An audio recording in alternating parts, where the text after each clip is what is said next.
In this video, we're going to have a quick look at strong acids versus strong bases. Now, it's more like a summary video, so we're just looking at strong acids and strong bases.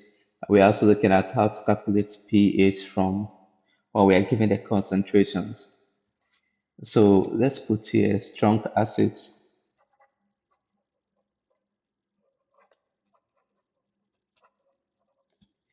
and over here we write strong bases.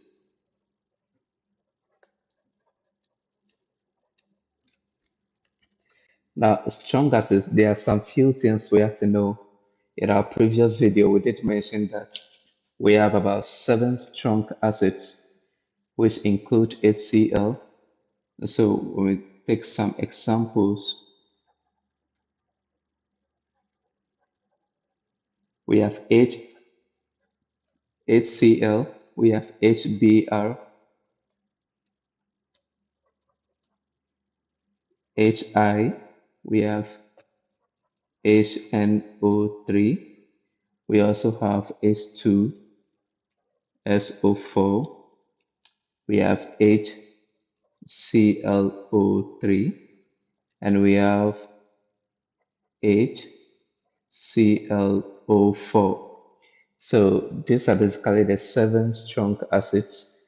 The easiest way to remember them is to know that we have the hydrogen halides, which include HCl, HBr, HI, and then we also have the oxo acids. Okay, the oxo acids we have HNO3, H2SO4, we have HClO3 and HClO4.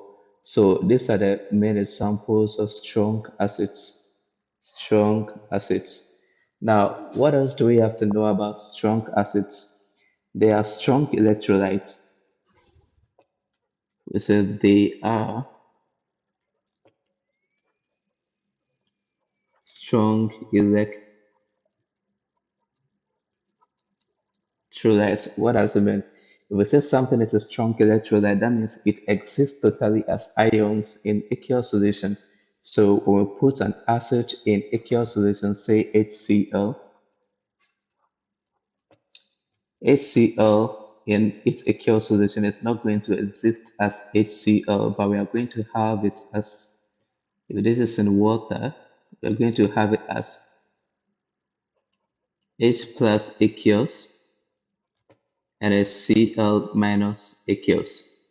So we're not going to have a hydrogen bonded to chlorine moving about together. We are going to have it as H plus ions getting attracted or being separated from a chlorine in a aqueous solution. But then we will not have it at HCl because this is a strong electrolyte. That means it exists completely as ions in aqueous solution. Now, another thing to take note of is that or take an acid. Generally, for an acid, the concentration of H3O plus. So for an acid, H3O plus concentration. Okay, in any environment, we have to consider all the possible sources of H3O plus, including water. Why do we say including water? Because we know that water can undergo autoionization. Autoionization. Now, we did talk about that in another video, so you can check the playlist for that. Autoionization of water, where we have H2O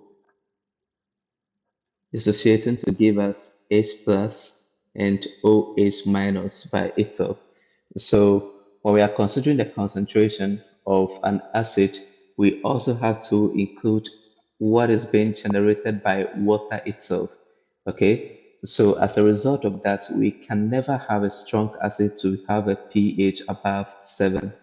Okay, no matter how diluted it is, we'll say that strong acid will have pH to be less than 7. Okay, this is very important and it is something that you have to take a note of. So anytime you are given a pH calculation, of a strong acid, and then you do the calculation and your pH appears to be above 7, that means there is something that is missing. So you have to also include the H3O plus or H plus that is being generated by water itself. Okay. Now, what about strong bases? For strong bases, we did also mention some examples.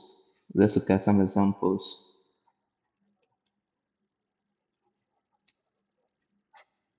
We said the hydroxides of group 1 and 2 metals. So we have examples like sodium hydroxide. You can talk about potassium hydroxide. For group 2, you can mention calcium hydroxide. You can also mention strontium hydroxide. You can mention barium hydroxide. Now, all these hydroxides of group 1 and group 2 metals are very strong bases, very strong bases. So, these are some examples of strong bases.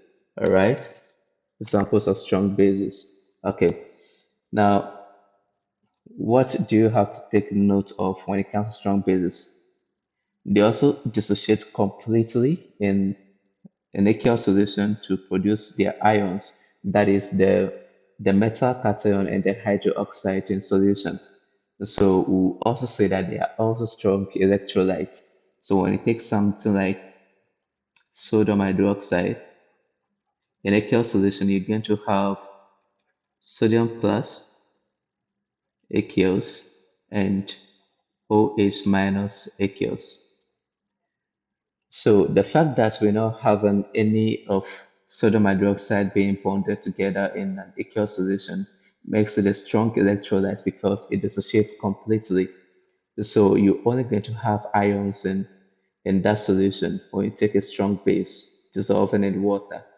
So bases or strong bases are strong electrolytes as well. Now, what this means is that they can also never have their pH to be below 7. So their pH, no matter what happens, is going to be greater than 7. Remember, we are talking about strong bases. The pH is always going to be above 7. So if you have a calculation on, if you are asked to calculate the pH of a strong base, we should know that it's a hydroxide of group 1 or group 2 metals, and then you finish calculating and you have your pH to be above 7, that means there is something wrong, which means you will have to include auto ionization of water, where you have water giving you H plus and OH minus. That means the concentration of OH minus that is coming from water will have to be included in the pH calculation. So bear in mind that it's going to be a very diluted strong base, but that doesn't mean that it is going to be having a pH below 7. It's definitely going to be above 7. Okay. Now, how do you calculate um, pH itself of a strong acid or a strong base? Now, it is one of the easiest things to do. So this question says, what is the pH of 0.040 molar solution of HClO4? HClO4. Now remember, HClO4 is one of the strongest acids that we have. So what that means is that it's going to dissociate completely to give us its ions H plus and then ClO4 minus. Okay, in a aqueous solution. Now, what happens to the concentration?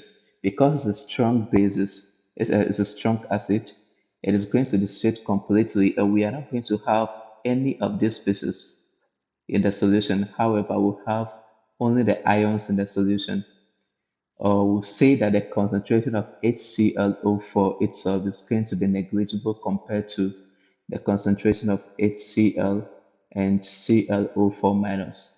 So if the initial concentration is 0.040, now at the time we're not going to have any concentration from for H plus, But once this is dissolved, we're going to have zero concentration of this left, and the concentration of these two will be equal to the initial concentration, which is 0.40, 0.40.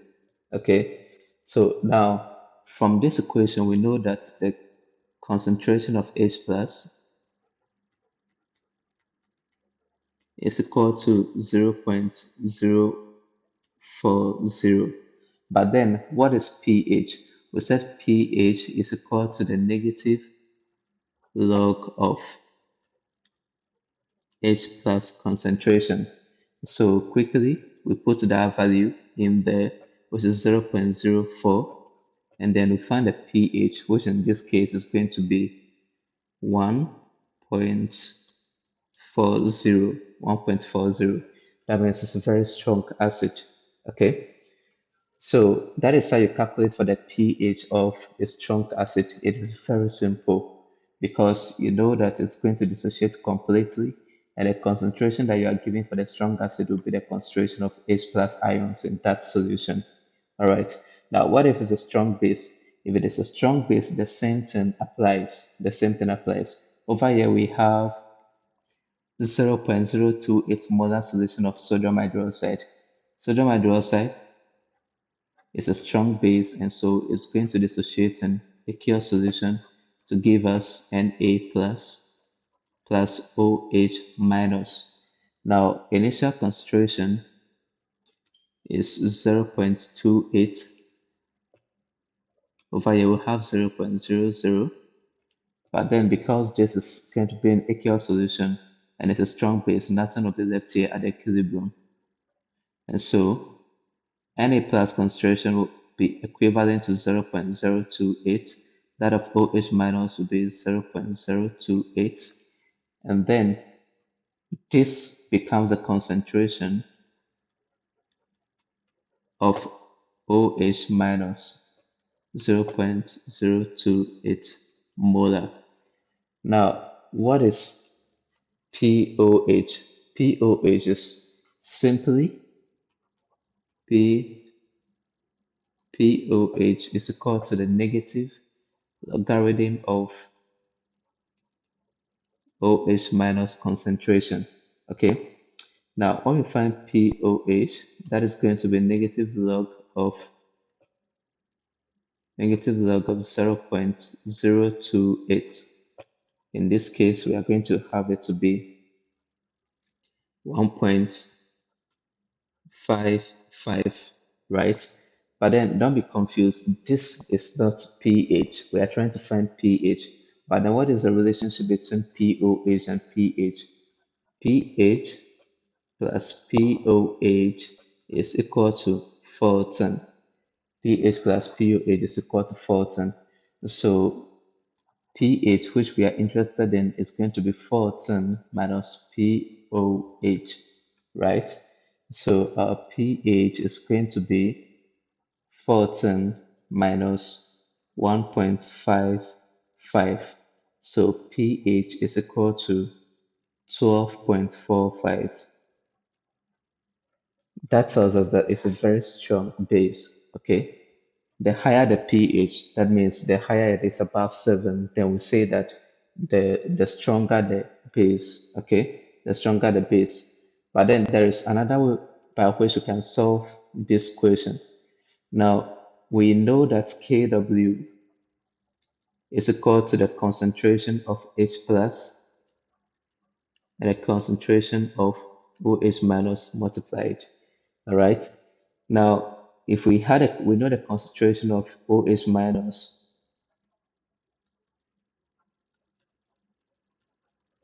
to be 0.028, right? And Kw is 1.0 times 10 exponent minus 14.